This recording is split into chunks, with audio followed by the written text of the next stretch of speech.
আমার কাজ আসবে, আমি এখান থেকে ঢুকবো ভিতরে, চ্যালেঞ্জ করলাম আপনার সাথে। হ্যাঁ এটাই তো বলছি, আমি এখানে দাঁড়ায় থাকতে সমস্যাটা কোথায়? কার্ড ছাড়া শপথ অনুষ্ঠানে ঢুকতে যাওয়া সেই ভাইরাল ব্যক্তিকে অবশেষে গ্রেফতার করল সেনাবাহিনী। জাতীয় সংসদ ভবনে নবনির্বাচিত সংসদ সদস্যদের শপথ গ্রহণ অনুষ্ঠানের দিন ঘটে যাওয়া একটি ঘটনা এখন সোশ্যাল মিডিয়ায় ঝড় তুলেছে। যে ব্যক্তি প্রবেশপত্র বা কার্ড ছাড়াই অনুষ্ঠান স্থলে ঢোকার চেষ্টা করে সেনা কর্মকর্তার সঙ্গে উচ্চস্বরে বাগবিতণ্ডায় জড়িয়ে পড়েছিলেন, তাকে অবশেষে গ্রেফতার করেছে বাংলাদেশ সেনাবাহিনী। এই ঘটনা নিরাপত্তা প্রটোকলের কঠোরতা এবং ভিআইপি সংস্কৃতির অতিরিক্ত আচরণ নিয়ে নতুন করে আলোচনার জন্ম দিয়েছে। গত 17 ফেব্রুয়ারি সকালে ত্রয়োদশ জাতীয় সংসদের শপথ গ্রহণ অনুষ্ঠান চলাকালীন সংসদ ভবনের প্রধান ফটকে নিরাপত্তার দায়িত্বে থাকা মেজর পদমর্যাদার এক সেনা কর্মকর্তা এক ব্যক্তিকে বাধা দেন। ভিডিও ফুটেজে দেখা যায় ওই ব্যক্তি নিজেকে একজন প্রভাবশালী রাজনৈতিক নেতার খালাতো ভাই বলে পরিচয় দেন এবং দাবি করেন যে তার কার্ড আসছে। তিনি বলেন, আমার লোক কার্ড নিয়ে আসছে, আমাকে ভেতরে যেতে দিন, আমি আইনের গ্র্যাজুয়েট, আমার সঙ্গে এমন ব্যবহার করবেন না। সেনা কর্মকর্তা শান্ত কণ্ঠে বারবার বলেন, স্যার, নিয়ম অনুযায়ী কার্ড ছাড়া প্রবেশ সম্ভব নয়, অনুগ্রহ করে অপেক্ষা করুন বা কার্ড দেখান। কিন্তু ব্যক্তিটি ক্রমাগত চিৎকার করে ওঠেন, আপনি জানেন না আমি কে, আমার ভাই এখানে এমপি, আমাকে ঢুকতে দিন, না হলে দেখবেন। এই বাগবিতণ্ডার পুরো ভিডিওটি মিনিটের মধ্যে ফেসবুক, ইউটিউব এবং এক্সে ভাইরাল হয়ে যায়। নেটিজেনরা মন্তব্য করেন, সেনাবাহিনীর ধৈর্য দেখে সেলুট, এমন বেহায়াপনা আর দেখা যায়নি।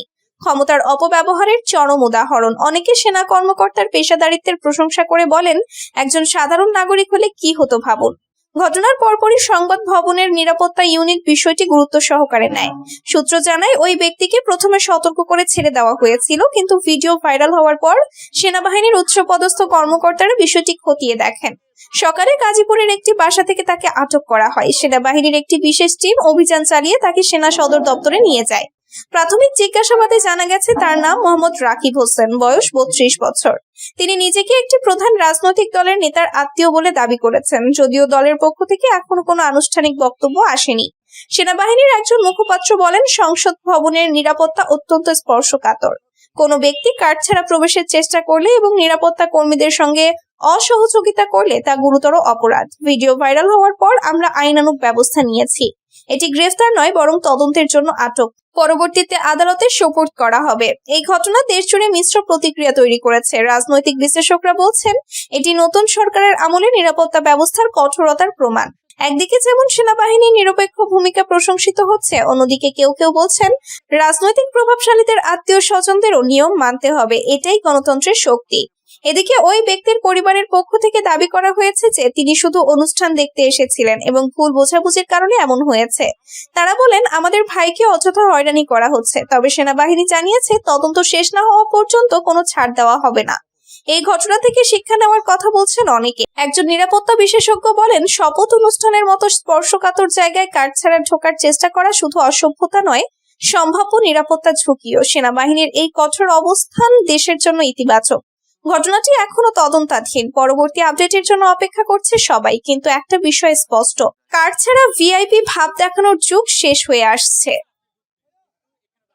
ভুটান দিয়েই শুরু হতে পারে প্রধানমন্ত্রীর প্রথম বিদেশ সফর। নবনির্বাচিত প্রধানমন্ত্রী তারেক রহমান তার প্রথম বিদেশ সফরে কোন দেশটি বেছে নেবেন, এ নিয়ে চলছে নানা জল্পনা কল্পনা। প্রতিবেশী দেশ ভারত, পাকিস্তান, চীন সহ পৃথিবীর অনেক দেশই তাকে আমন্ত্রণ জানিয়েছে। পররাষ্ট্রমন্ত্রী ডক্টর খলিলুর রহমান ইতিমধ্যেই বিষয়টি নিয়ে কাজ শুরু করেছেন, তবে কোনো সিদ্ধান্ত হয়নি।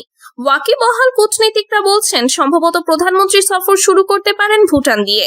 এরপর সার্কভুক্ত দেশগুলো সফরের চিন্তা ভাবনা করা হচ্ছে। স্মরণ করা যায় যে ভুটানই প্রথম বাংলাদেশের স্বীকৃতি দিয়েছিল। ভূ রাজনৈতিক কারণে প্রধানমন্ত্রী প্রথম কোন দেশটি সফর করবেন তাও বিবেচনায় রাখা হচ্ছে। এজন্যই হয়তো ভুটানকে বেছে নেওয়া হচ্ছে প্রথমে। হিরো আলম গ্রেফতার। বিয়ের আশ্বাসে ধর্ষণ ও শারীরিক নির্যাতনের অভিযোগে সাদিয়া রহমান মিথিলার দায়ের করা মামলায় আলোচিত কন্টেন্ট ক্রিয়েটর আশরাফুল আলম ওরফে মিথিলা, আশরাফুল আলম ওরফে হিরো আলমকে গ্রেফতার করেছে পুলিশ। আদালতের আইনি প্রক্রিয়ায় এখন বগুড়ার কারাগারে রয়েছেন এই কন্টেন্ট ক্রিয়েটর। বৃহস্পতিবার দুপুরে ঢাকা রংপুর মহাসড়কে মাঝিরা বন্দর এলাকা থেকে তাকে গ্রেফতার করা হয়। পুলিশ জানায়, গোয়েন্দা তথ্যের ভিত্তিতে আজ দুপুরের দিকে শাহজাহানপুর মাঝিরা বন্দরের কাছে পৌঁছালে আইন শৃঙ্খলা রক্ষাকারী বাহিনীর সদস্যরা তার গাড়ির পিছু নেন। এক পর্যায়ে ধাওয়া করে গাড়িটি থামানো হয় এবং সেখান থেকেই তাকে গ্রেফতার করা হয়।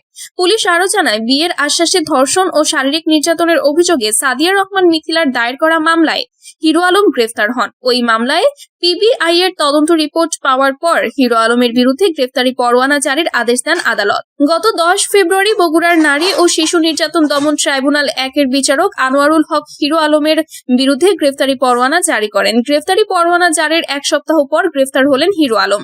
মামলায় হিরো আলমের বিরুদ্ধে অভিযোগ, সাদিয়া রহমান মিথিলাকে নায়িকা বানানোর স্বপ্ন দেখিয়ে আশরাফুল আলম ওরফে হিরো আলম প্রতারণামূলকভাবে তাকে বিয়ের প্রলোভন দেখিয়ে ধর্ষণ, শারীরিক নির্যাতন এবং গর্ভপাত করাতে বাধ্য করেন, কিন্তু এ অভিযোগ হিরো আলম অস্বীকার করেন। তাই মিথিলা 2025 সালের 21 এপ্রিল নারী ও শিশু নির্যাতন দমন আইনে হিরো আলমের বিরুদ্ধে মামলা দায়ের করেন। এদিকে হিরো আলমের গ্রেফতার হওয়া প্রসঙ্গে বগুড়ার অতিরিক্ত পুলিশ সুপার মোস্তফা মঞ্জুর জানান, গ্রেফতার হিরো আলমকে আদালতে সোপর্দ করা হয়েছে। এ ঘটনায় আদালত বাকি আইনি ব্যবস্থা দ্রুত গ্রহণ করবেন। র্যাব ডিবি পরিচয়ে চাঁদাবাজি, অস্ত্রসহ যুবক গ্রেফতার। নারায়ণগঞ্জের সিদ্ধিরগঞ্জে র্যাব ও ডিবি পরিচয়ে চাঁদাবাজির অভিযোগে সজীব ভুইয়া ওরফে সোর্স বাবুকে গ্রেফতার করেছে র্যাব 11। বৃহস্পতিবার দুপুর 1:30টায় এক প্রেস রিলিজের মাধ্যমে গ্রেফতারের বিষয়টি নিশ্চিত করেন র্যাব 11 এর company commander lieutenant Naim ul Haq. Press release সূত্রে জানা গেছে, বুধবার দিবাগত রাত 3:25 সিদ্ধিরগঞ্জের জালকুড়ি এলাকায় অভিযান চালিয়ে তাকে আটক করা হয়। এই সময় তার কাছ থেকে একটি বিদেশি পিস্তল, একটি পেন গান, 2 রাউন্ড গুলির খোসা এবং 40 পিস ইয়াবা উদ্ধার করা হয়।